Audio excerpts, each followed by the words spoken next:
ছুটির দিন বলে কথা, আর যতই দিল্লি থেকে ঘুরে আসে না কেন ছুটির দিন একটু না বেরোলে ভালো লাগে না। অ্যাকচুয়ালি সারা সপ্তাহ বাইরে থাকার পর ছুটির দিনটা মনে হয় একটু বেরোই। তো সেই কারণে চলে এসেছি এই মলটায়। আর মলটার নামটা লেখা আছে পাঞ্জাবিতে, পড়তে পারছি না। ওই সাইডে ইংলিশে লেখা আছে, কি নাম? নেক্সাস। নেক্সাস মল। তো যাই হোক, সেখানে এসেছি সপরিবারে। এই যে এখানে আমার আছেন ছোটবাবু, আর এই যেখানে বড়বাবু, এই যে ছোটবাবু। হাই হাই, ও অবাক চোখে দেখছে। তো চলো ভেতরে যাওয়া যাক, যা দেখবো চেষ্টা করবো তোমাদেরকেও দেখাতে।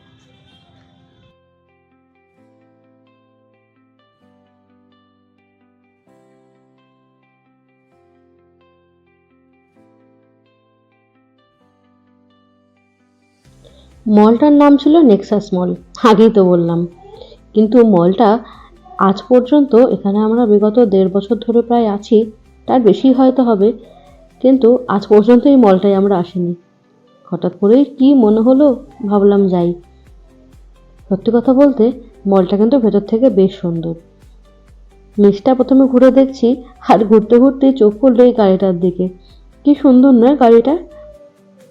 চলো, এবার আমরা চলে এসেছি সেকেন্ড ফ্লোরে। আর সেকেন্ড ফ্লোরে ওঠার পরেই দেখলাম যে গাড়িটা চলতেও শুরু করেছে, তাতে বেশ কিছু প্যাসেঞ্জারও বসা। বেশ ভালোই লাগছিল দূর থেকে দেখতে। যাই হোক, থার্ড ফ্লোরে আসার পরে দেখলাম এখানে বাচ্চাদের বেশ কিছু অ্যাক্টিভিটি রাখা। ছেলেটা এখন অনেকটাই ছোট, যদি একটু বড় হতো, ওই মোটামুটি 3 বছরের মতো হতো, তাহলে তো এখানে এসে ওকে মানে রাখাই সম্ভব হতো না। বাচ্চাদের এত সুন্দর সুন্দর অ্যাক্টিভিটি দেখেও বেশ ভালো লাগছিল। এই যে দেখো, এখানেই ছোট্ট একটা প্লেন করা, মানে ওই হেলিকপ্টার টাইপের, তাতেই সব বাচ্চাগুলো বসে কী সব খুঁটিনাটি করছে। এখানে আবার একটা নাকরদোলা টাইপেরও রাখা, ছোটোবেলায় এগুলো কত না চড়েছি। এখানেও কি ছাতার মাথা একটা গেম রাখা। এত কিছু অত মাথাও ঢোকে না বাবা, ছোটোবেলাতে এই সমস্ত জিনিসগুলো আমরা পাইনি। অ্যাকচুয়ালি 90s কিডরা এসব কিছুই পেত না। তারা ওই ধুলো বালি মেখে রাস্তাঘাটে খেলাধুলো, লুকোচুরি, ছোঁয়াছুঁই, গোল্লাছুট, এইসবই আমরা মত্ত ছিলাম।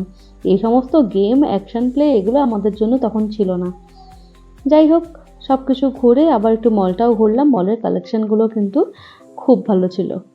আর এখন এই সমস্ত কালেকশান পরার মতো আর ফিগারটা যদিও নেই, চেষ্টায় আছি যদি একটু রোগা হতে পারি তাহলে আবার এই সমস্ত কালেকশানগুলো আবার রিইউজ করব, কেননা যত যাই হোক আমার একটু এই সমস্ত জিনিস ভালোই লাগে। সব কিছু ঘুরে হঠাৎ করে চোখে পড়লো ওপরে বারবিকিউ নেশনের দিকে। বহু দিনের ইচ্ছা ছিল জানো তো, যে একদিন বারবিকিউ নেশনে আমরা দুজন মিলে বসে খাওয়া দাওয়া করব। অ্যাকচুয়ালি বহু দিন বলাটা ভুল, বহু বছর বলা যেতে পারে। তখন ছিল যে দুজনে মিলে একসাথে খাবো, আর এখন আমরা 3 জন। যাই হোক, খাওয়া দাওয়ার জন্য হঠাৎ করেই মনে হলো যে না চলো, এত দিনের প্ল্যান, আজকে খাওয়া যাক। কোনো প্ল্যান করে যদিও আমরা মলটায় আসিনি, আসার পরেই হঠাৎ করে চোখের সামনে বারবিকিউ নেশনটা দেখেই ইচ্ছাটা জাগলো। আর যত যাই হোক, ফার্স্ট প্রায়োরিটি তো আমার ছেলে, সেই কারণে নিজেদের খাওয়া দাওয়া বন্ধ করে ছেলেকে ডিনার করাতেই ব্যস্ত হয়ে পড়েছি। হঠাৎ করেই ওর খাওয়ার টাইম হয়েও যায়, আর সেই কারণেই ভাবলাম আগে বরং ওকে খাইয়ে, ওকে শান্ত করি, তারপর আমাদের পেট পুজো করা যাবে। যেহেতু এখনও পর্যন্ত স্টার্টারটাই চলছিল, আর স্টার্টার তো এখানে যেহেতু তন্দুর হচ্ছে, ঠান্ডা হয়ে যাওয়ার ভয়টাও নেই। ওকে খাইয়ে তারপর খাওয়া দাওয়া করলাম। প্রত্যেকটা খাবার কিন্তু বেশ ভালো ছিল। মেন কোর্স খুব একটা আমাদের পছন্দ হয়নি, কোনোটা রান্নাই আমাদের ভালো লাগেনি মেন কোর্সের, তবে স্টার্টারটা বেশ ভালো ছিল। আমরা যদিও মানে মাছ খুব একটা পছন্দ করি না, তবে এখানে মাছটাই কিন্তু বেশি পছন্দ হয়েছে, কেননা যেমন সফট তেমন জুসি ছিল আর ভীষণ ফ্রেশ ছিল। ওদিকে খাওয়া দাওয়া সেরে ছেলেও খেলাতে মত্ত হয়ে গেছে। তো চলো, ওভারঅল সন্ধ্যাটা খুব ভালো কাটলো। যাই হোক, তবে আজকে এই পর্যন্তই। সবাই ভালো থেকো, আর যদি ভিডিওটা ভালো লাগে